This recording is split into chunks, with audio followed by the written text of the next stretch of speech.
Dias. He is a PhD candidate in sociology at Rhodes University under the NRF Sarchi Chair in Sustainable Rural Futures, led by Professor Mwana. So he's one of Professor Mwana's PhD students working on critical minerals, or the mineral complex more broadly in Zimbabwe. Professor Mwana will be speaking about South Africa. And then the two panelists who are joining us online, who I've never met, but thank you so much for joining us. Dr. Clement Sara Nrako is lecturer in security development and leadership in Africa at the African Leadership Center.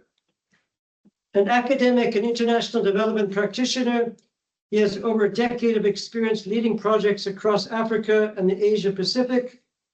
His research focuses on natural resource governance, peace and security, leadership, political theory, and decolonial approaches to institutional design and nation building in Africa.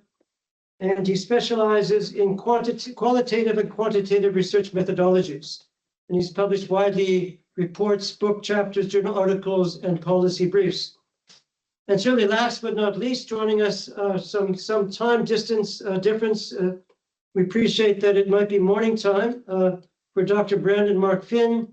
He is a faculty member of the School for Environment and Sustainability and leads the Informal Sustainability Lab. I believe he's based in Chicago, but I might be wrong, in the United States. He earned his PhD in urban planning from Harvard University in 2022.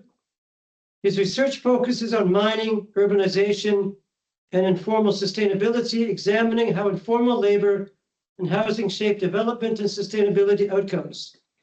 His current work explores artisan cobalt mining in the Democratic Republic of the Congo and electronic waste urbanization in Accra. More broadly, he studies the sustainability trade-offs associated with industrial and artisan mining in the global green transition. So, as I mentioned, we're going to have the four panelists in turn present their case studies. And then we're going to have the opportunity of raising questions either for the panel as a whole or for particular panelists. And to remind those online, if you want to raise questions in the meantime for consideration later, you can please use the chat box. So, Professor Mwana, over to you. Thank you so much. Thank you. Thanks a lot, Professor Helika. It is an honor for me to be invited to participate in this very interesting panel organized by the Knowledge Hub. Can you remind me the full name? I'm sorry. Africa Research and Knowledge Hub. Africa Research and Knowledge Hub. It's a very good name. So, colleagues, I really appreciate and I'm humbled by the opportunity. So I'll talk briefly. I think Professor Helika has spoken briefly about what my focus of research is and has been over nearly 2 decades. So I'll just speak briefly based on a forthcoming publication, which I felt connects to this discussion. It is titled Platinum Group Metals, Resource Nationalism and Local Politics in Rural South Africa. The main argument here I'm trying to make is that the case of platinum group metals in South Africa demonstrate how policies designed to enhance state control or resource nationalism and national economic development and implementation of redistribution mechanism within the mineral sector tends to produce some of the unintended consequences, including localized conflict and institutional crisis. So I use the case here of platinum group metals. Some of us may not know. I'll talk briefly about what platinum group metals are briefly, but these are the metals that are quite critical to South Africa's development path and economic modernization and green economy and the transition, the just transition efforts.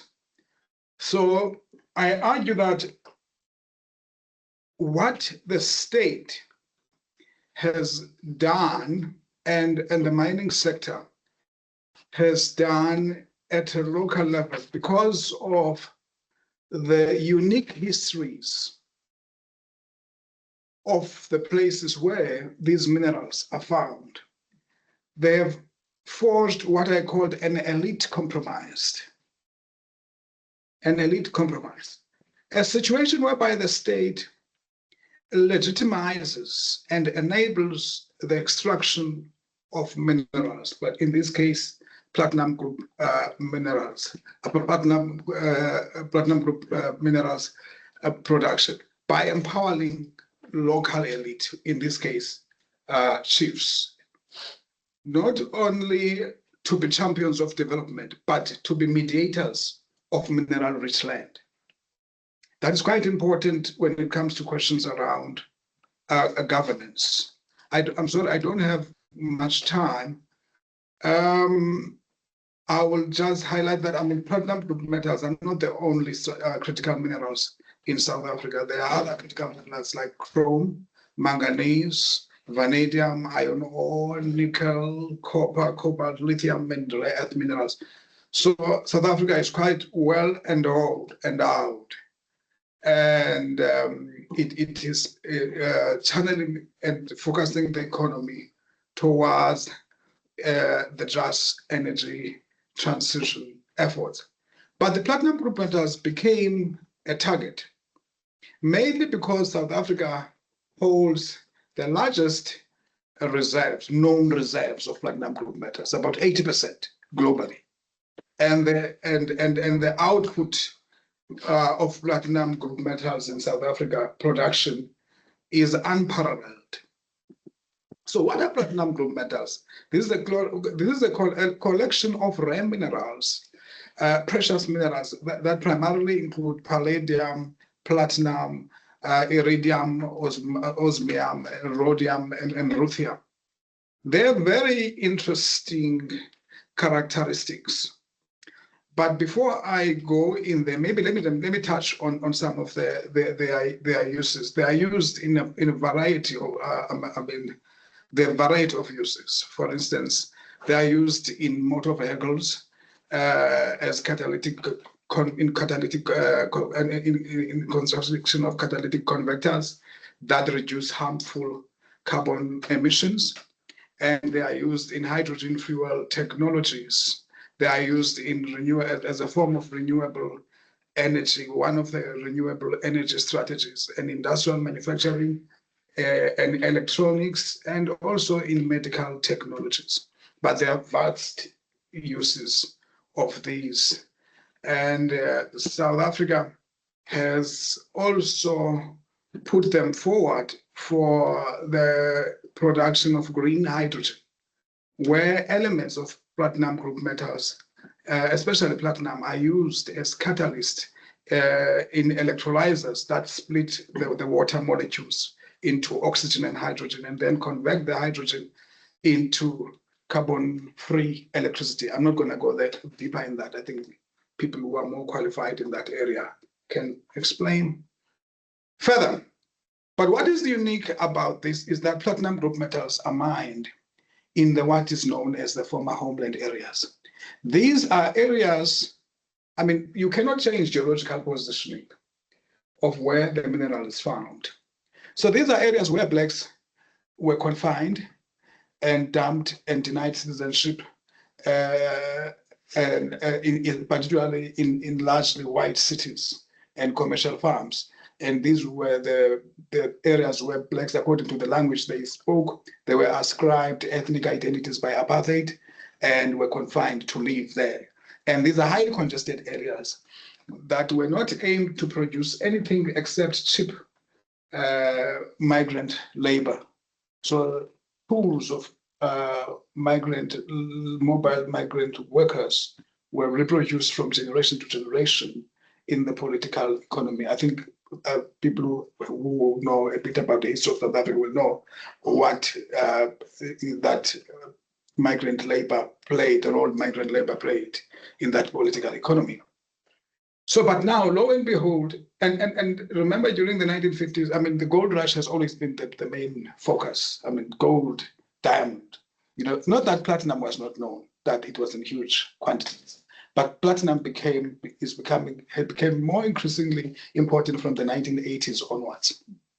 And more mining companies now have been flooding and expanding in these highly congested rural areas where the land rights are held under customary systems of tenure, under local chiefs, and most of the land, there's no land that is not used. Unlike in the white commercial homeland, in the farmland, where mining companies can just negotiate entry with one owner and will then be allowed to, if the owner of surface rights agrees, then the deal will go on. In this case, we're talking about millions of people who occupy these lands. So it is extremely difficult then to penetrate. Hence, then the politics of elite compromise comes in, where the state has legitimized it. There's no policy, no legislation that says chiefs are the owners of land, of customary land rights, or land held under customary systems. But in practice, the state and mining capital have enabled chiefs to be mediators, and the department, DMR, the Department of Mineral Resources, has issued prospecting and mining licenses based on the agreements with chiefs and the traditional council, and that creates a lot of significant tensions and contestations over land. And as new forms of dispossession are taking place, farmers have been dispossessed of their land as a result of that, because the bushveld complex is quite huge, and it's this area is very rich in platinum capital. So once the contract are signed with chiefs, people are forcibly removed from their land, and mine security pushes them out, and their livestock is pushed out of the land. So this creates significant conflict and tensions there. So I make three fundamental arguments about the character of conflict and the politics of elite compromise.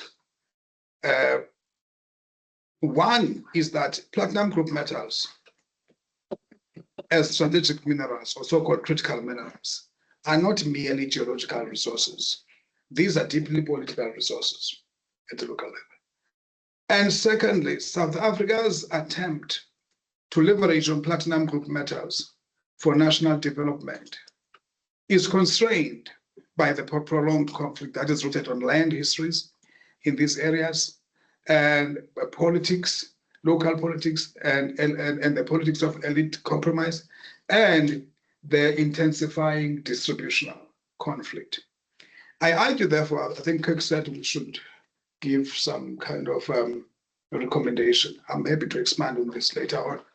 I argue, therefore, that unless questions about ambiguity of land rights in these areas and the histories of land are taken into consideration, and issues around accountability and how to enhance local institutions of democracy, and how to address equitable distribution of mining benefits in these areas.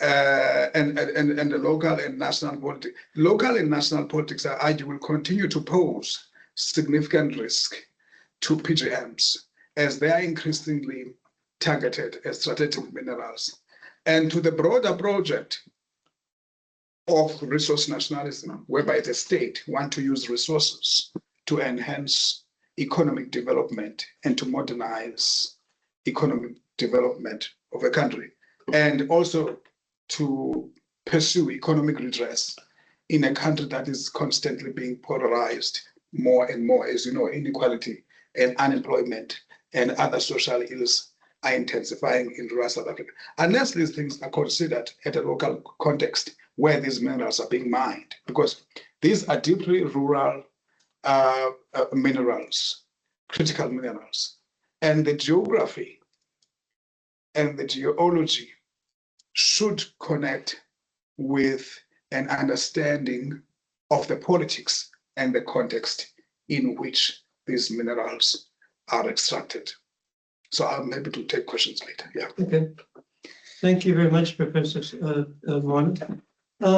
Sasha, we're moving a bit north up into Zimbabwe. Thank you. Please go ahead.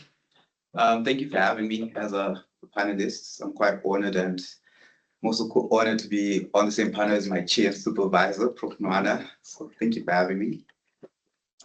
Zimbabwe is home to a number of critical minerals, namely lithium, platinum group metals, chrome, and graphite. But for the sake of this discussion and in consideration of time, I'll be talking mainly about lithium. Zimbabwe has, I think it's the 5th largest reserves of lithium and is Africa's leading producer of the mineral. It has a couple of key projects taking place in the country. One is in Bikita, then there's Arcadia, there's Kama TV, then there's Zulu project. The major investor currently is China, which also holds most of the production of lithium in the country. Zimbabwe makes for an interesting case study because in 2022, country implemented statutory instrument 213, whereby they banned the exporting of raw lithium, and they required mining firms to, beneficiate it a bit, to industrialize it a bit by exporting concentrates of the mineral. Then, as of February 2026 this year, they banned the export of all raw minerals, all raw materials, and lithium concentrate. So they're trying to push for industrialization and beneficiation as part of the Vision 2030 under President Mnangagwa's government, and also to align with the African Union's African mining vision and SADC's industrialization strategy and roadmap for 2015 and 2063. These pieces of legislation make for an interesting case study also because Zimbabwe is trying to push for this higher degree of industrialization, but it's clashing with the fact that the country is not actually providing for the basic developmental needs of the rural communities in which most of this mining is taking place. For instance, to generate 1 kilowatt hour of lithium batteries, you need to have 50 to 65 kilowatts hours of power. But most rural areas are not connected to the national grid. Even in urban areas, there's a lot of communities are still not connected to the national grid. To actually make matters worse, Zimbabwe is currently sourcing power from the Southern African power pool. So this higher degree of industrialization that's being aimed for is clashing with the fact that you focus on industrializing, but you can't even provide the basic needs of these rural communities. In some cases, Wang says that in some cases, 90% of rural communities don't even have electricity. Then there are also a lot of infrastructural problems. A lot of the roads in Zimbabwe are meant for passenger use. They're not meant for high industrial use. But what's happening is these mining firms are using these roads and they're degrading them. And it causes a lot of dust pollution. It just degrades these communities. And lithium requires a lot of water. Zimbabwe has been hit by climate change badly. And it's also suffering from the El Nino, the El Nino climatic phenomenon. So there's a lot of scarce water in a lot of these areas. So what's happening is the government cannot actually actively provide water to these mining firms. So what they're doing is they're drilling boreholes, commercial grade boreholes in the rural areas. Then, because a lot of the boreholes that those communities are using, the areas are shallow, the water gets drained. So these mining firms are benefiting from using this water and using the boreholes because they can afford to drill. But a lot of the communities now don't have water because it's being drained away. And in a lot of cases, owing to the nature of land held under the customer retention system in Zimbabwe, rural areas are seen as a public good. So this land is, so what this means is the government, or particularly the president, can come and say, this piece of land that's held under customer tenure, we're now changing the tenure system, and they can push rural communities out of it. So what has happened is when a lot of these mining firms are going in these communities to mine, they can easily seize the land if executive authority wants it or deems it right or so. Then they have to trek longer distances to get water. Their water sources are already being drained and all that. What also is interesting about this this piece of legislation, the pieces of legislation that have been passed is the country doesn't have the right infrastructure, industrial infrastructure, and it doesn't really have an expertise, the right expertise to exploit these high degrees of industrialization. Zimbabwe has been struggling from a brain drain. I think South Africans will be quite aware of that. Yeah, the country doesn't have the right expertise. It doesn't even have the right amount of research institutions to really take advantage of this. There are also, the problem with critical minerals is it goes back to the question, who are they critical for? And when you're looking at communities in Africa who are not at that developmental stage whereby this green forms of this green transition is not yet a reality in many rural communities or many communities in Africa. So what's happening is there's a form of green neocolonialism that's happening, that's taking place. And because these minerals are seen as green, there's a lot of greenwashing happening, whereby even though they're exploiting these rural communities, because they are seen as green, people tend to forget that no, they have a very detrimental carbon footprint in particularly rural areas. And the pollution has been bad. A lot of the lithium mining in Zimbabwe is open cast. They use a lot of dynamites. The Center of Natural Resource Governance has a beautiful video up on YouTube where communities are actually saying that their houses are breaking apart because the dynamite is so violent, it shakes the ground, and their structures are just collapsing. Then there's a lot of displacement that takes place to make room for this mining activities that are taking place. Displacement over the three types of displacement that are there. There's physical, economic, and cultural. And like I highlighted, owing to the nature of customary tenure in Zimbabwe, it's very easy for this community to be moved away. And a lot of the security forces that guide these mining firms are very trigger happy. And there have been a lot of reports of people getting shot at, people being pushed away from lands that hold cultural value to them. And it's just, it's adding onto the strain that this community has experienced. Because my PhD is focused on artisanal mining, I had to look a bit into that artisanal mining, how that's taking place within the critical mineral resource sector. When these large firms come, there's always the promise of trickle-down development, but it takes time for that to happen. So what you see is a lot of local communities try to gain their own value from the resources in their areas for artisanal mining. But Zimbabwe's current Mining and Mineral Act doesn't even define what artisanal mining is. It does allow the exploitation of small mineral deposits up to 20 kgs, but it's not clearly defined. And in many cases, when these communities, like in Sandawana, there's Sandawana mine, there was an influx of artisanal miners that went into the area. And what happened was they were violently expelled. And Zimbabwe has a very, very bad history of violently expelling people from lands. There was the Chikoroko's Chapera campaign, whereby mass graves were reported. Chief Chiazwa reported seeing mass graves in his area. So when these rural communities then tried to make a living by artisanal mining, they get repelled out.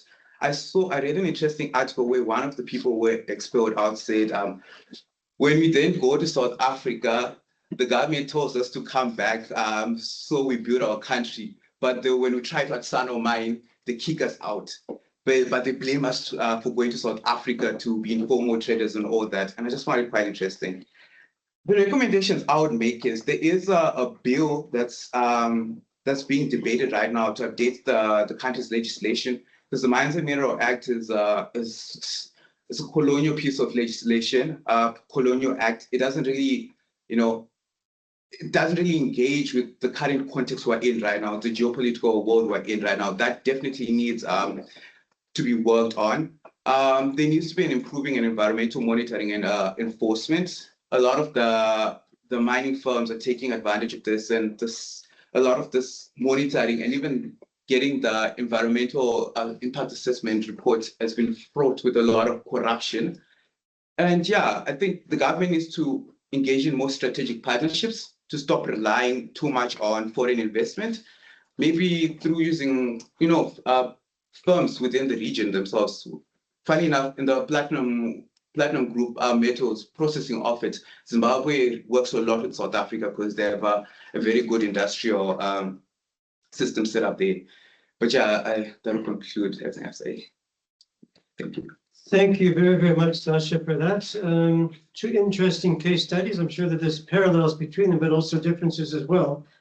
If you'd like to complicate perhaps the picture as well by moving to our two panelists online, we appreciate both of them for joining us.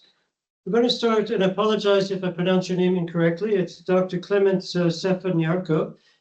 Thank you so much for joining us. I look forward to your presentation. Yeah, thank you. Thank you so much, Professor Helika, and hopefully I got your name right as well. And Joshua for inviting me to join this very, very important discussion. I guess for Ghana, you know, people have asked me questions. Of course, I research on Ghana, lithium, but also general natural resource governance. And people have always said, yeah, but Ghana, is it really a critical minerals governance power broker? I mean, obviously, that just means that Ghana is really just an emerging player in that space. In fact, it only just discovered lithium in commercial quantities a couple of years ago. And after so many months and even years of delays in ratifying the legal framework that would facilitate the mining itself after the discovery, the ratification only happened just about a month ago after so much delay. So that really just means that Ghana as a case study is a new frontier, basically, in critical minerals. And obviously, unlike its previous history of mining in gold, and as you know, Ghana is one of the huge exporters of gold in Africa. The lithium sector is only just emerging, but the thing is that it's also emerging whilst policies and frameworks are still being shaped in real time, and that's something, So in fact, whilst rules are even now evolving around that. So this creates both risks and opportunities, which I'll touch on as I proceed with my conversation. But so the key question, therefore, in thinking about Ghana as a stakeholder in critical minerals is whether Ghana can avoid the business as usual extractivism that the previous speaker alluded to for Zimbabwe, but that is even really just a bigger problem across Africa because it has the opportunity to learn from its own history, but also the history and constraints affecting every other country in Africa. Most of my research has focused on Ghana's lithium sector, but also, even as it's new, there's a lot of rich data, richness, engagement that are happening there, which is quite interesting, and I'll reflect on some of that as I keep this conversation going. So traditionally, Ghana has been a gold exporter for sure. And in the last half a decade, it's been trying to develop a certain framework for its bauxite, aluminum, iron, and steel industries so that those become also part of its flagship minerals industries. And then a couple of years ago, we had lithium as well. And in the lithium sector, which is the focus now of this conversation, it's been discovered, it was what calls the Ewuya lithium project in the central region of Ghana. Now, the good thing about Ghana is that unlike peers in other countries, in other areas, think of DRC, you think of Angola, you think of all the other countries, Ghana has some relative advantage.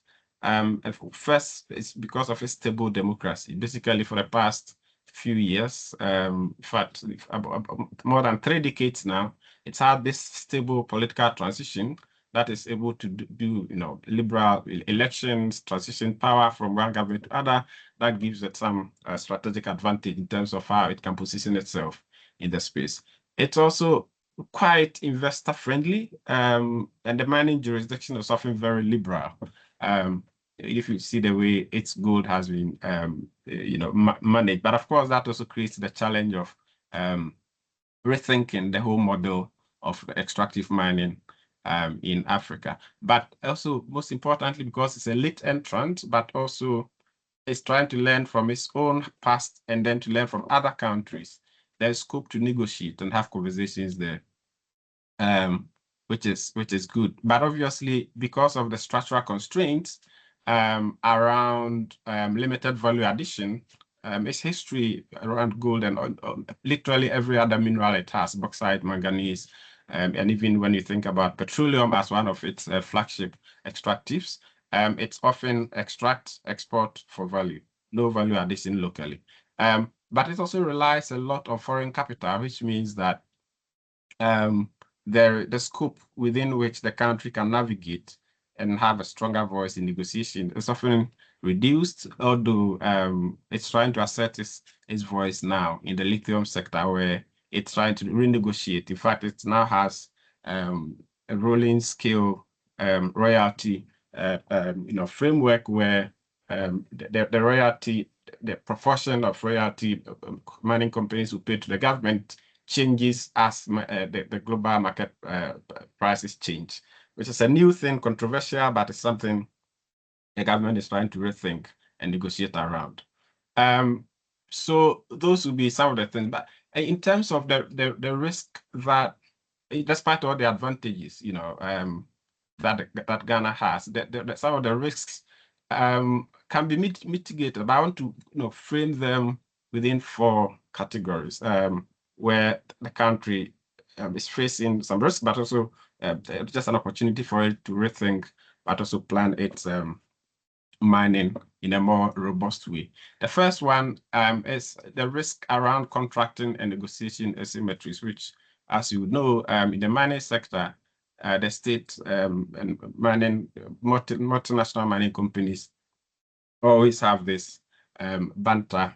In the case of Ghana, when lithium was discovered, the government dragged its feet a lot in ratifying the agreement. In fact, soon after discovery in 2023, that conversation started, but they never really arrived at any serious conclusion. And then there was a change in government in 2024. That meant that the whole conversation needed to restart. I guess, and of course, the mining company has always been assertive, been coming back to say, look, lithium prices are changing. Can we have a conversation again about how the mining agreement could be fashioned and all? So that already creates a certain tension there. So that contracting and negotiation asymmetries there. It's difficult to pinpoint who is winning in those kinds of conversations. But if you look at the numbers, it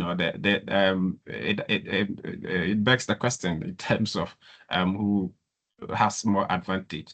But obviously, because there's sometimes very limited transparency in deals making, it's difficult to tell exactly how decisions are made and what public interest considerations were taken into account. But luckily, in the case of Ghana, there's a lot of public interest. The challenge there with public interest around contracting and negotiation is that everyone is looking at the statistics and the amount of money that's coming in, and very limited attention is paid to other areas around environmental sustainability, protection, and other justice considerations. So that's something there to keep in mind in terms of that early stage conversation. There is also the institutional lag, around the setting up of the industry, but also there's there's some speed. It looks like the government really wants the money from the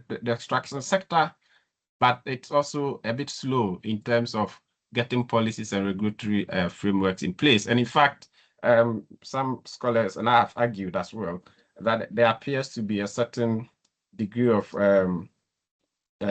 frameworks after the fact, so the laws that are supposed to govern certain behaviors, the institutions often come after decisions have been made and actions have been taken, which often becomes a problem, partly also because there's very weak coordination between key actors such as the Minerals Commission, the Environmental Protection Agency, obviously the legislature as well, often a bit disconnected from the local communities, for instance, because when you speak with communities in a way, Akrampa, Krum, and Krofu, where the mining itself is discovered, their aspirations and the sense of need really often does not coincide with how Parliament and government also sees it. So that tension also exists. That is a risk that could undermine some of the advantages there.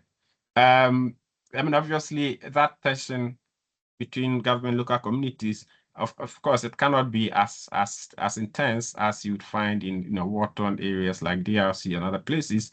But my argument is that there are structural similarities really around some of those community engagement, and especially around land governance. About 80% of land in Ghana rests with customary leaders. So local communities and chiefs and families own some of those lands, and government really only owns about 80%, 20%, which is often around forest areas and protected land. So that means that there is always going to be this tension between what the state wants, what communities want, but how mining companies can exploit the space there. I mean, obviously, when minerals are discovered, it becomes the state's property. The mineral itself, but the land becomes contentious, which is something that could also affect how compensations are calculated and paid, but also how free, prior, and informed consent arrangements can be made. Since some of that become often require early intervention, but also the process takes time to conclude. Of course, there's the value addition conversation. I'm not sure how much time I still have, but there's a value addition. 3 Okay. minutes. Fair enough. Thank you. There's the value addition conversation that obviously because Ghana has the history of just extracting now and hoping to develop later around almost everything, every natural resource it has, whether it is gold, whether it's crude oil, petroleum, whether it's bauxite, it's always been that status quo. Thinking about how to extract now, get some revenue through royalties and everything, and then think about further development of value addition, which never comes. At the moment, therefore, the lithium sector seems to be fashioned along that line, even though there is a clause in some of the initial agreements that say that value addition up to a certain degree has to be made before any export of lithium. And then there's the first right of refusal for any company that wants to add value, even if the mining company doesn't want to add value. And so there's some sense that that some value addition could be made. But the challenge is whether, I mean, the mining companies themselves are open to that idea, and some of the conversations that I've seen between the companies and investors externally and internally suggest that that prospect is even if it's going to happen, will be like a future thing rather than a now. There's that possibility of extract now, develop later syndrome going to sift through the mining sector as well. And sometimes even when value is added, it's often very low value addition rather than high grade value to improve the quality of life, but also to be significant in terms of contributing to the energy transition. So I guess in terms of what Ghana can do to minimize the risk, a few things. I mean, of course. Sorry, just to interrupt. Can you wrap up in 1 minute? Yes, of course. Thank you. Thanks so much. Yeah. So this early intervention advantage Ghana has could be something that can be exploited. And of course, it means that Ghana has a condition to get it less wrong than its past, but also as compared to other countries. So one recommendation would be for the government to lock in the governance before any expansion, get those frameworks right, build institutions that coordinate rather than disintegrate, and also think about strategic value addition and let local communities be part of the conversation rather than be recipient of what really comes out. So my final word, therefore, the real test really is whether Ghana governs lithium differently from its gold and lithium and bauxite and other sectors, because that's what will determine whether critical minerals become a developmental pathway or another missed opportunity in the making. Thank you. Okay, thank you so much, Dr. Sepanurko. Sorry for having to cut you short. Okay, let's move on now to our final panelist, Dr. Brandon Mark Finn, who is discussing specifically the DRC. Welcome, Dr. Finn. Thank you so much for having me. Thanks for the invitation, Kirk and Joshua, and hi to everyone attending and online. It's lovely to be here with you. So you can hear by my South African accent that, you know, I grew up in South Africa. I now live in the US. I'm at University of Michigan in Ann Arbor. And a lot of my work is kind of bound up in that relationship between being from South Africa and living in the US. So I obviously have quite a strong critique of not just, you know, the global North's treatment of the global South, but even the restructuring of global geopolitical relationships as they pertain to critical mineral extraction. And I owe a lot of my work, and you mentioned in the initial introduction that I have a PhD in urban planning, right? I owe a lot of my work to critical historical geography from South Africa, which has this historical tradition of radical thought of linking the mind to the city through the history of Johannesburg. And Johannesburg shows us how, you know, the coercion and importation of labor to the mines in Johannesburg bind up urbanization and mineral extraction. So we have social spatial transformation linked to the mine. So that's kind of where I got started on my journey, and I made the addition of mining scholarship to my work around 7 years ago, actually trying to do something similar around the history of Johannesburg, but applying it both to Zambian cities and also to the city of Lubumbashi in the Democratic Republic of Congo. So I've done, you know, many years of work in the DRC, and I'm continuing that. And it's kind of branched off into a mining specific focus in addition to the mining urbanization nexus. Now, the Democratic Republic of Congo produces around 3/4 of the world's total mined output for cobalt. You often see many reports in the media around the incredible social displacement and dispossession of local communities, the tremendous issues associated with artisanal and small-scale mining, including gender discrimination, child labor, environmental destruction. My focus on work is on, when it comes to mining, in addition to the geopolitical side, and I'm quite critical of the role of the state, my work on mining looks at artisanal and small scale, so informal mining. So I lead the informal sustainability lab here at the University of Michigan, which is an effort to try to reorient our understanding of informality itself. And artisanal small scale mining gives me a really interesting and useful way to do that. 45 million people around the world work as ASM miners. Around 200 to 270 million people depend on it directly or indirectly. So this is the leading non-farm source of rural work around the world. Now, I take quite a heterodox view when it comes to artisanal and small-scale mining. My first ever paper on the topic is titled Decarbonization and Social Justice, the case for artisanal and small-scale mining. This is not the case for unregulated ASM. It's not the case for unsupported ASM. The reason that I make this argument is because I'm trying to situate informal mining in terms of its structural origins and histories. I tie together ASM and industrial mining to show the history of the production of precarity, where it becomes, at least in the Congolese case, a rational choice for ASM miners to make the terrible and extremely complex decision to risk their own lives and occupations in order to extract cobalt because of the structural dispossession they faced over so much time. So returning to cobalt specifically, right, how do I do this? How do I make a structural argument for this contemporary issue associated with cobalt, this mineral that is present in our lithium-ion batteries, that is at the real forefront of the proliferation of EVs, but increasingly is also a mineral like lithium, like copper, that is central to military supply chains, right? We've heard a lot about good arguments around greenwashing, and we've seen the logic of decarbonization being used as a justification for critical mineral mining on an unprecedented scale.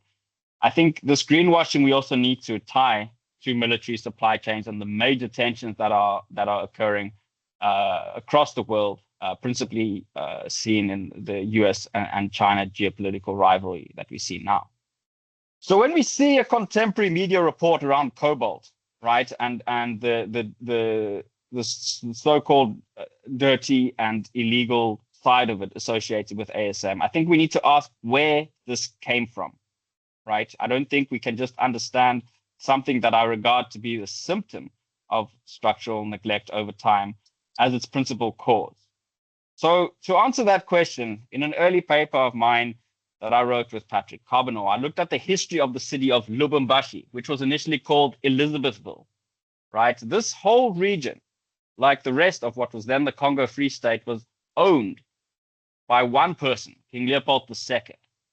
And he got this land after 1885, the Berlin Conference, right? And he set up in 1890 the Settlements for Native Children Decree, which utilized forced and child labor to extract minerals, principally copper, from the south of the DRC. He then sold, for as much as you can sell land, to another government. He sold land in 1908 of the Congo to the Belgian government.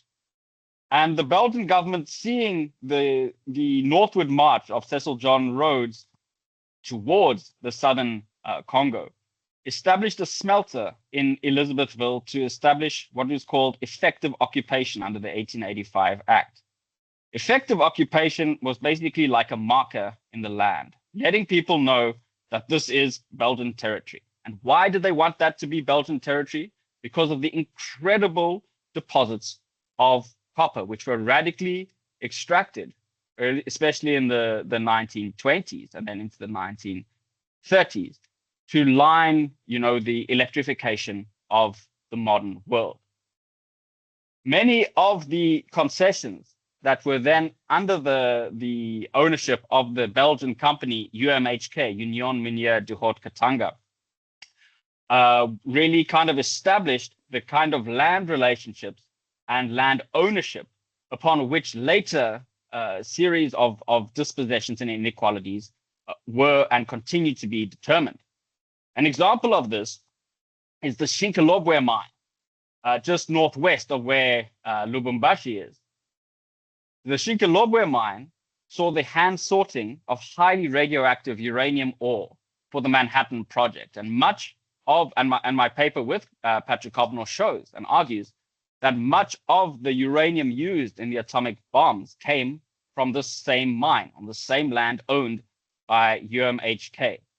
At post-independence, right, there's an incredible and complex and quite disturbing history of both pre and post colonial governance around extraction in the Congo. But one principal thing that I'll highlight is the 2002 mining code, which drove structural adjustment programs and transferred public mineral resources and vast concessions to foreign transnational corporations, right, from Glencore, the Swiss mining magnate, to CMOC, which owns some of the biggest cobalt mines today. And this restructuring systematically stifled artisanal mining by leaving virtually no legally designated or viable space for the local miners. Now, shifting the discussion a little bit from this historical kind of structural argument around how ASM came to be, I think we need to look at it within this context of historical dispossession and systemic exclusion, but also understand it as a critical livelihood for an estimated 150 to 200,000 people in the southern DRC. So this is not a romantic argument around ASM, but rather an effort to try to understand how global demand for cobalt manifests at the very local level. And despite its economic importance to and precarity to these 200,000 people in the south of the country, large-scale mining firms frequently deploy kind of a discursive orientation to frame artisanal small-scale mining spaces as chaotic, dirty, and illegitimate, which serves to kind of greenwash the industrial mining companies' own structural abuses and environmental damage. So what I'm trying to do in my work is to reorient the relationship between artisanal and industrial scale mining to try to understand how we got here today, right? The argument is not to pretend that there are not issues associated with artisanal and small scale mining, but rather to try to understand where it came from and why people select into it, right? Despite over $1 billion being spent trying to formalize ASM and having failed, using the words of the World Bank itself, which has attempted various pilot projects since the 1980s. And so this is an issue both in the Democratic Republic of Congo, but more broadly too. We know about ASM in Ghana, in Zimbabwe, in South Africa, right? And I think too often people that are trying to survive are pathologized without trying to understand how and why they got there. And I'm doing some recent work with Western Marume, in addition to our work on Zimbabwe, where we try to give this kind of structural argument to understand who the artisanal and small-scale miner is. Now, when it comes specifically back to cobalt and ASM, a recent paper of mine published in Energy Research and Social Science looks at practical and policy-oriented solutions, right? I define myself as a critical pragmatist. I'm very critical of the structural drivers of dispossession, but I also am attentive to the necessity to try bring through some kind of intervention, right? We have to have some kind of interventions, and it's the critical mineral drive is too pressing for us to disassociate history and theory from applied practice on the ground. And the three principal cores of my intervention in this paper are situating ASM in relationship to industrial scale mining along three pillars, right? Land, labor, and legitimacy. So providing legally binding access to geologically viable deposits for prospecting protections for small scale miners, establishing independent third-party testing and pricing mechanisms to understand and protect the labor of ASM cobalt workers, and fundamentally to grant them some kind of legitimacy. I think we continuously see this argument around formalization, right? And critical urban geography is quite critical of, it has a history of being critical of formalization, right? Because, not because formalization is wrong in and of itself, but because it almost pretends to be a policy, right? If we just formalize the small scale miners, we'll improve their outcomes. I'm not opposed to all outcomes associated with formalization, right?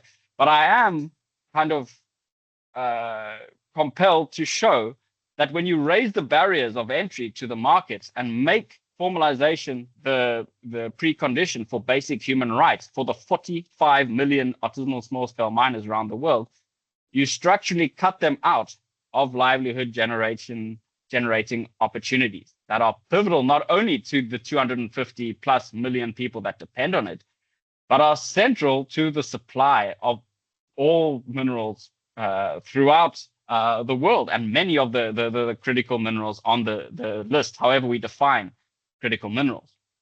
And I think if I have a little bit of time, I want to link this discussion on artisanal small-scale mining to geopolitics more broadly. And I think we have. So I'm out of time. 2 more minutes. Okay, let me skip the Please. geopolitics, and I'll jump straight to my conclusion. Thank you for that. Thank Sorry, you. I lost track of time here. So basically, what I want to argue, right, is the urgent global demand for critical minerals everywhere, not just in the global north, is directly sustained by extraction in places like the south of the DRC, which has this tremendous and complex history, just as our previous panelists have spoken about. And the speaker before me spoke about the structural similarities, right, between the Ghanaian case and many of these others. And I echo that. I think, another piece of work just published with Western Marume, we talk about the architecture of opacity, right? The architecture of opacity looks at contemporary arguments in favor of transparency, which I have no issue with, right? But it also asks why we lack transparency in the first place, right? And one of the reasons that we lack transparency is because it's purposefully engineered over time, whether this is a colonial or post-colonial argument. We have the militarization and enclosure of space. We have the concomitant ties between commercial and military interests. And then we have parallel financial structures which allow the royalties from industrial mining, such as cobalt in the DRC, to bypass the national treasury. So when this happens, we don't have any kind of trickle-down economics. We just have blatant corruption. So we have the purposeful manufacturing of these kind of corrupt systems, which then lead back to the 200,000 cobalt artisanal and small-scale miners who are trying to find some way to survive within these structural contexts. So thank you so much for the invitation. I apologize if I've gone a little bit over time, and I'm happy to engage with you all further. Thank you very much, Dr. Fenwell. Thank you to all four panelists. I appreciate the complexity of the topic, so it does take time to move through it. So we're going to open it to the floor now. Questions to answer. If you could keep your questions short, and indicate whether you're addressing a particular panelist or the entire panel. Those joining us online could either put up their hand or their virtual hand and make it or put a comment in the chat. Otherwise, those who are here locally can just raise their hands.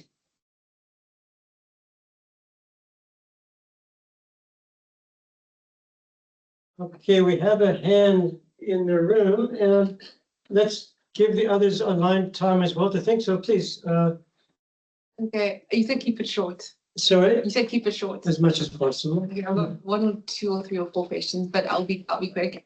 I think first I was very interested in Prof. Mwana's look at like Bantustans and how it's actually like a long-term thing of disposition in South Africa. And I think for me, one element that I'm very interested in is the gender dynamic that happens within these Bantustans, because traditionally those Bantustans did take away not just migrant labor, but they also took away the male population from those communities. So then also how has now mining that has now entered into these spaces then also, affected the gender dynamic in those areas, and have women actually been able to like now enter this previously very male dominated industry, which is mining. And then in terms of Sasha, my question is, so Zimbabwe is like very, very interesting. I don't know if I'm biased because I am Zimbabwean, but for me, I think I've got a few questions, and it's in particular to the fact that China does dominate a lot of the supply chains within Zim. And for example, I think when you look at like a lot of the literature I've looked at a lot of literature, it's very Chinese skewed, and it speaks to partnerships between like China and Zimbabwe. But in terms of like other countries and the presence of other countries within that space, what is the relationship that you're also seeing develop within that space? So for example, is the US there, is the UK there? And then also touching on where you said Zimbabwe doesn't have the capacity to actually properly do beneficiation within the country. There's this one reading I think I came across, which is like called MEND, which is like the Mineral Energy Nexus. And it basically says that if we do create policies that allow for beneficiation or like higher grade productivity or production within the country, it does kind of like spur along development. Because for example, in order for lithium mining to happen, you do need a greater energy grid. So that means that in itself can also be an example of how like then we can then develop our country around the minerals, critical mineral economy. Okay, before you answer, Sasha, I'm going to ask you just to answer one of those questions. Okay. But just anyone else online, I see a hand up. I'll just maybe get a couple of questions before we start. Is that okay just to wait until we get other questions? Is that okay? That's fine. Okay. Overt, see your hand is up. Do you want to say something, please? Overt, do you have a question? Yes, thank you. Can you hear me? Yes. Yes, we can. Great. Thanks. Yes, my question is directed to Brandon around ASM, conversations around formalization. I'm just interested in hearing maybe your thoughts. When we talk about getting the ore that is produced by ASM into the formal market or into the formal channel, there are arguments around how do we ensure that traceability, responsible sourcing, and most of the companies that are also trying to implement some of the human rights due diligence requirements also frown upon getting ASM products into their supply chain. So I'm just interested in hearing your thoughts around that. I work at Zimbabwe Environmental Law Organization in Harare, and we are trying to pilot a concept of LSM, large-scale lithium mining, working with ASM lithium mining because of the government policy to ban export of raw lithium, which obviously most of the artisanal small-scale miners cannot process. The cost, the finance to set up all those, huge processing facilities. And again, those large-scale companies that have set up the infrastructure, arguing that our buyers would not want us to get this ASM into our supply chain. So I'm just interested in hearing. So what could work? If you have seen any models that have worked elsewhere, I'm interested, I think, in just getting your thoughts. Thanks. Okay, thanks, Albert. I think one last question, then we start with Professor Mwana's question. Okay, who's first? I think that was. Okay, you're first. It's just a quick question to Prof. Moana. In terms of what you said about how in the former homelands, there's actually no spare land, all land is being used.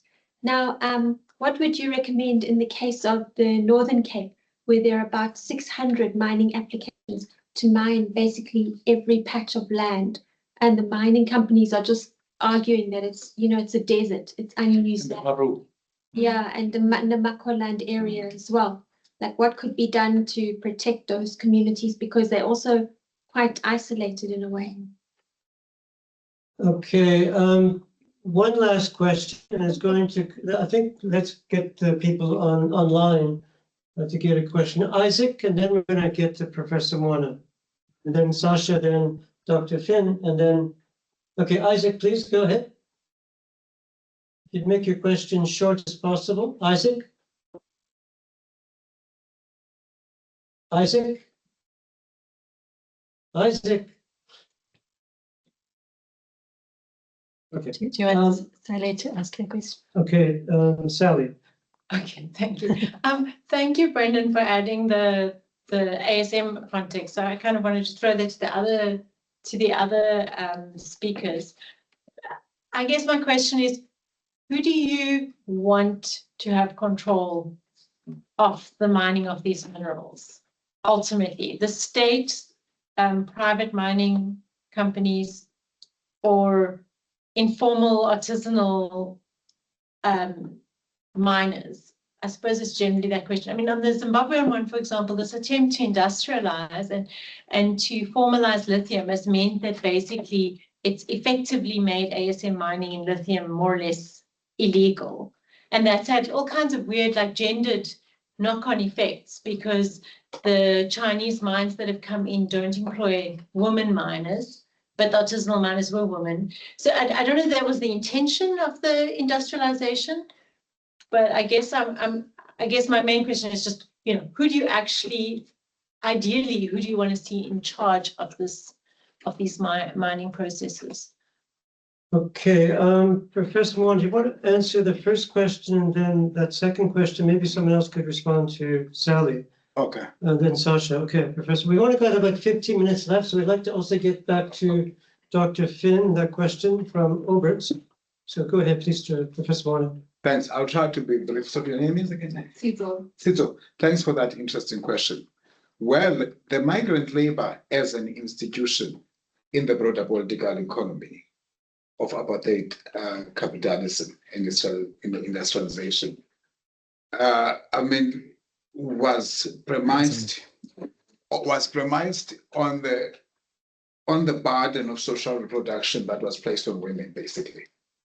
So names like boys, I mean, to regard black men as boys was not just to degrade them, right? It was also to put them in the perpetual state where they were seen as without children and wives, and without families, right? And you know the restriction of women, I mean, how they were restricted from moving to the cities, particularly in mining areas. They were rendered superfluous appendages.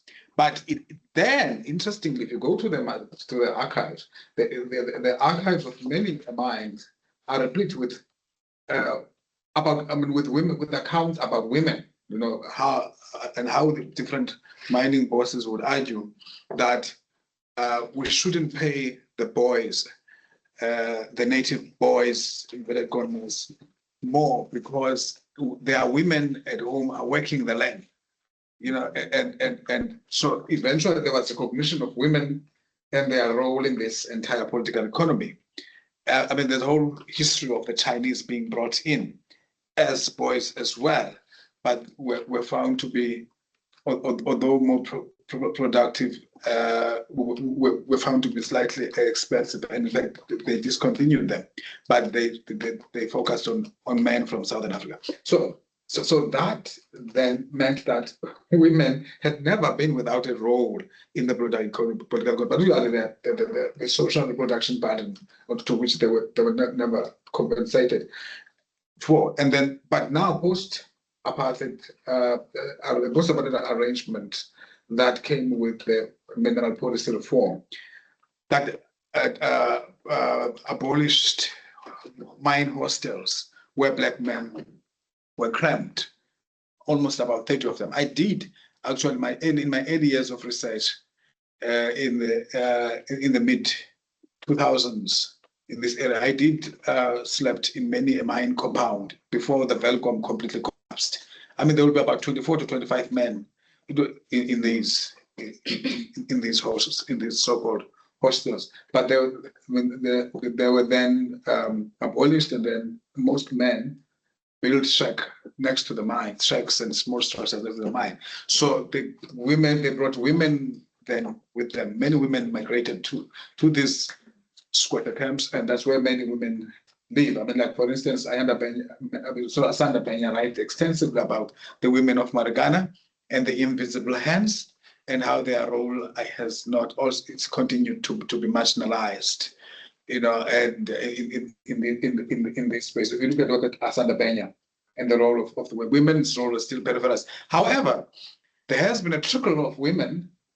Some mine, because of the changing legislations, have been compelled to comply by employing women in the mine. And Asanda Penya writes extensively about that as well. But this is still very few.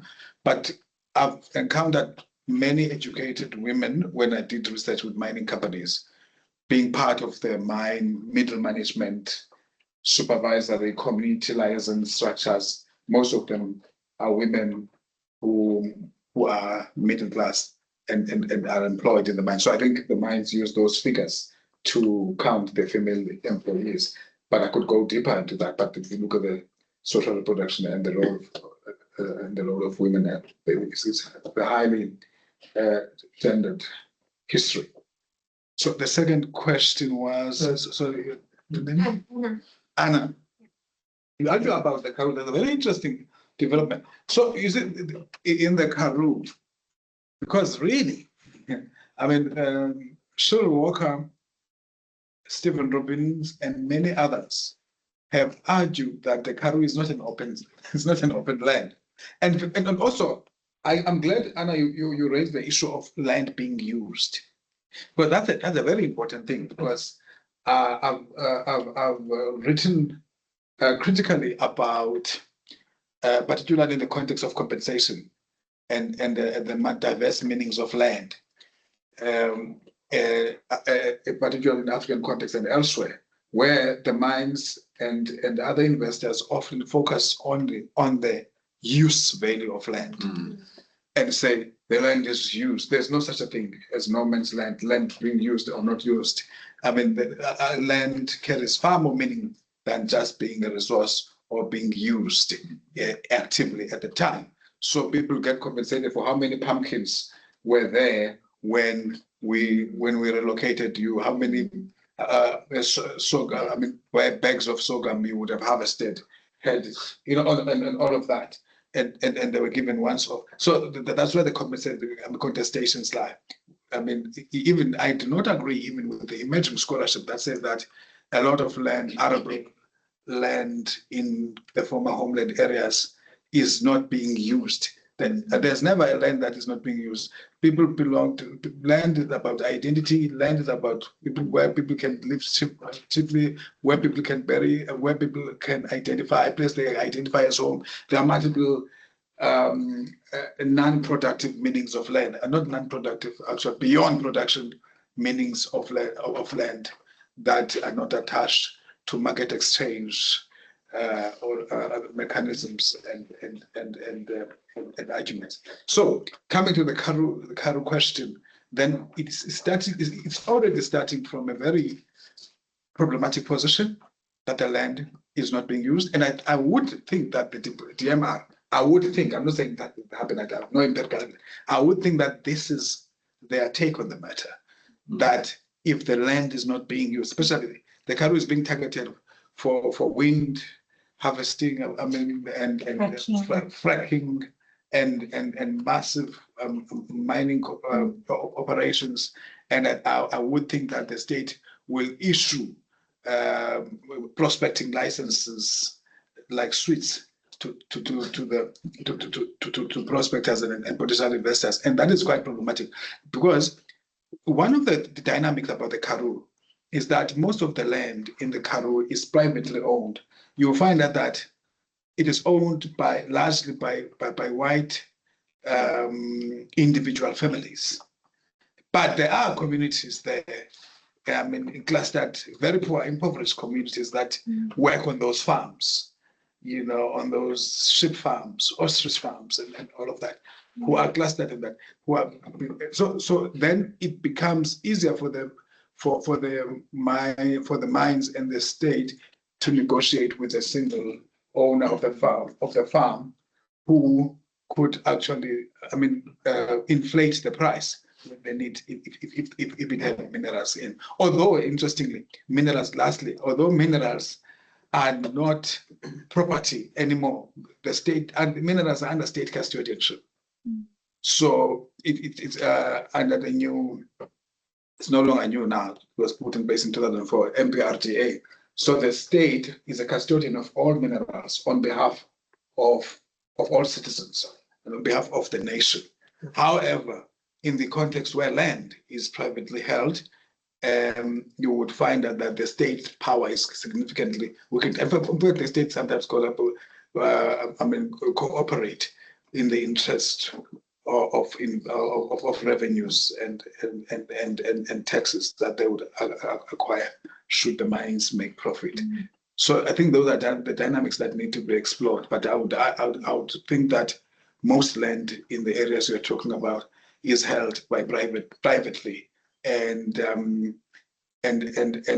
maybe those farmers would find it more lucrative to lease out, because if you are a surface lease owner, because you can lease the surface right, although the minerals are owned by the state, but you, as the owner of the land, you can acquire rent on a monthly basis based on a surface lease agreement with the mine, whether they are prospecting or they are mining.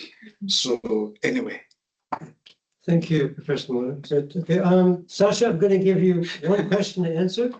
Then we're going to move to Dr. Finn, and then Dr. Matthews had a question which perhaps the other panelists could answer. Okay, Sasha, quickly. Regarding the statutory instruments and the government's strides, I think it's a good start. But as a academic focused on rural livelihoods, I tend to have a tendency to then look at how that impacts rural communities. So I think it's a good start, but there's a lot of issues the government needs to address before this policy can actually work. And I think that's what me and a lot of other scholars was reading in the literature trying to do, like, okay, address all these other issues, because you can't just say something on paper and expect change to happen overnight, actually provide the kind of environment needed for beneficiation to be achieved. And Zimbabwe does have a lot of, it was isolated after the fast track land reform that took place in 2000 and 2002. So it had limited opportunities in terms of funding and all that. So China has helped the country a lot, but there are other actors. There's a UK firm involved at the Zulu project, and Platinum Group Metals. South Africa is heavily involved in the Platinum Group exploiting that mineral. And to quickly answer your question, to answer your question, my PhD is focused on trying to actually make the argument that artisanal mining complements rural livelihoods. And if you look at Ethiopia, the government has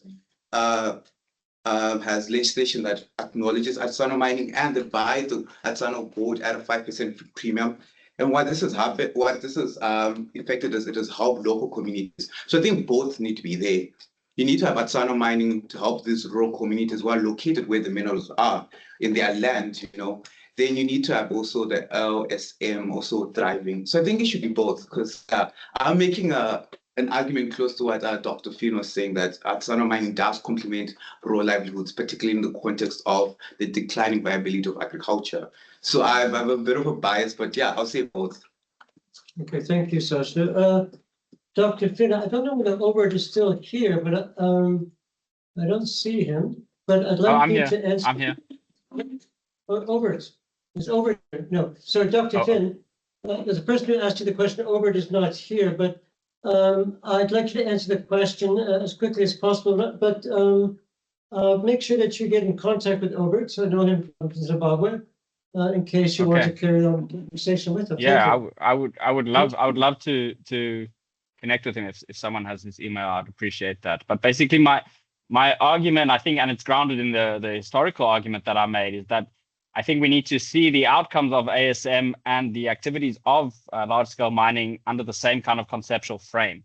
So when it comes to interventions, my paper pushes forward this idea of transformative cohabitation for ASM. So that's trying to bring ASM and industrial mining together in ways that protect ASM, but also I think you can incentivize industrial scale mining to do that because they have such enormous concessions, but also the enclosure of land creates tremendous tensions with not only ASM miners, but adjacent communities that depend on ASM that are also sometimes evicted. So transformative cohabitation tries to bring them together, and it's along those pillars: land, labor, and legitimacy, and it's a reframing of informality more generally. And I'll stop there, but the paper's published in Energy Research and Social Science, and I think they are good examples where cohabitation have worked. One is the Damang mine in Ghana for 10 years, and another is the Las Cristinas project, also in Venezuela, also in 1996 in Venezuela, where you do have these kind of generative relationships between the two, where it's not a zero-sum kind of relationship established over time. Okay, thank you, Dr. Finn. I'm sure Joshua will give you Obert's email address. Dr. Stefaniarko, is any final comment you'd like to make? Dr. Stefaniarko. Yeah, I mean, I could, hello, can you hear me? Yes, I think you can. I mean, I could comment on the last question about where my thought would be whether the state or mining companies or informal artisanal miners should be the ones controlling the mining rights. I would argue that I don't think there's any politically right answer in that regard. I think that if there's a legal framework governing land and minerals and rights, that is what should be upheld. And if there are contestations that require amendment, that is what should be done, so that the majority view around that is upheld and amended appropriately. So that's just my sense. I mean, we don't have time, so I don't think I can go into any further details. Thanks. Okay, thank you so much for that. Well, thank you all panelists. It's up to me to hand over to Jamie Alexander. She's going to close the meeting for us. Thank you. Okay, thank you. As we're speaking, I can't help thinking there's a very good example in the middle of Zimbabwe, Zisco Steel, which has been put on ice for decades and decades and decades. And what you get is fully ready mining infrastructure, and it's on ice and thousands of workers who are still waiting to be compensated because the mine closed down. And you'll get Chinese mines and Chinese developments and other things happening around the mine rather than anything working or being rehabilitated. So you've got a Chinese cement factory on the outskirts of a cement factory specially designed for a like national project of local development. And I think that's one thing that's really, really hard for local people to be seeing how they've been let down and let down and let down again and again and again. And I think Sasha says it very well. Critical minerals, for who are they critical? As long as the people that are mining them with their own hands and living in those environments and being affected, and particularly the environment, and I'm talking long-term, like a river catchment area, as long as those environments and those communities are not benefiting from the miners, we have no ethical right to say it should be continuing, because these are not finite resources.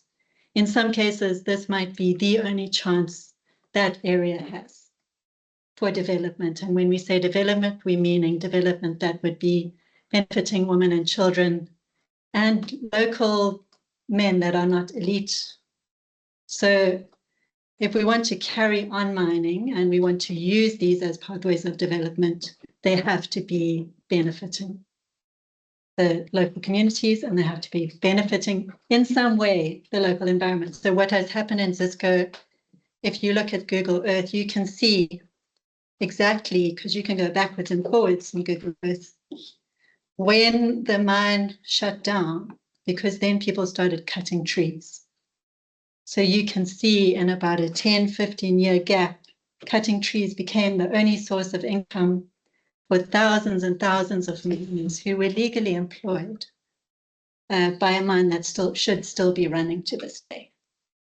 So, thank you, everyone. Okay, thank you so much, everyone. Enjoy the rest of your day. Is that okay? Thank you. Thank you for having us. Thank you very much. Bye-bye. Bye. Bye-bye.